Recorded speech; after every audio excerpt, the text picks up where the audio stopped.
ભારે વરસાદના કારણે ક્ષતિગ્રસ્ત થયેલ રણજીતપર બાલંભા રોડ માર્ગ મકાન વિભાગે યુદ્ધના ધોરણે કામગીરી કરી અને માત્ર 12 કલાકમાં જ આ રસ્તો પુનઃ કાર્યરત કર્યો હતો।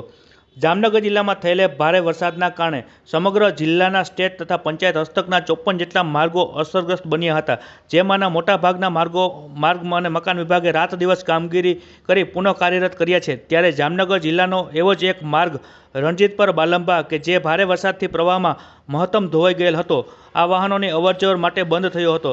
તે માત્ર 12 કલાકના ટૂંકા ગાળામાં જ યુદ્ધના ધોરણે કામગીરી હાથ ધરી લોકોને અવરજવર માટે કાર્યરત કરાયો છે।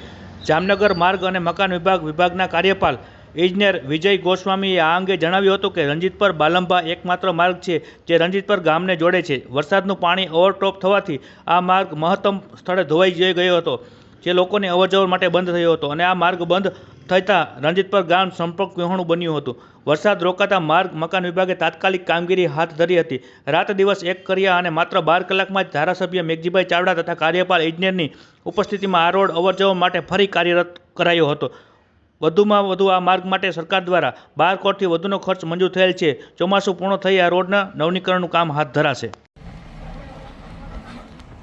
આજે સરકારમાંથી જે વધારે વરસાદ અને heavy two very heavy rain Jamnagar વિસ્તારમાં હતો, જેના લીધે અમુક ગામો જે છે એ રસ્તાને ધોવાવાના લીધે સંપર્ક વિહોણા બનેલા હતા, પરંતુ ત્યારે તો અતિશય વરસાદનું પાણી જતું હોય એટલે આપણે તાત્કાલિક રસ્તો રિપેર ના કરી શકાય, પરંતુ હાલ જે આપણને પરિસ્થિતિ જોતાં એવું લાગે છે કે વરસાદ થંભી ગયો છે, એટલા માટે તાત્કાલિક જે પણ સંપર્ક વિહોણા જે રસ્તાઓ હતા તેમાં તાત્કાલિક રિપેરિંગ કરી અને માર્ગ મકાન વિભાગ દ્વારા પુનઃ કાર્યરત કરવામાં આવેલ છે। તેમજ માનનીય ધારાસભ્યશ્રી પણ અત્રે તેઓની પણ વારંવાર અમને રજૂઆત હતી અને તાત્કાલિક રિપેર કરવા માટે તેઓ પણ આ પરિસ્થિતિને ધ્યાને લેવા માટે આજે આવેલા છીએ અને સરકારશ્રીના અથક પ્રયત્નોથી આ રસ્તો તાત્કાલિક અંદાજે 12.5 કરોડથી વધારે રોડ તેમજ સ્ટ્રક્ચરોમાં મંજૂર કરવામાં આવેલ છે, જે ગામ લોકોને પણ આજે ખ્યાલ આપ્યો અને ધારાસભ્યશ્રીએ પણ અમને સાથે સંપર્કમાં હતા અને ચોમાસું પૂરું થાય તાત્કાલિક નવો રોડ બનાવવાની કામગીરી હાથ ધરવામાં આવશે।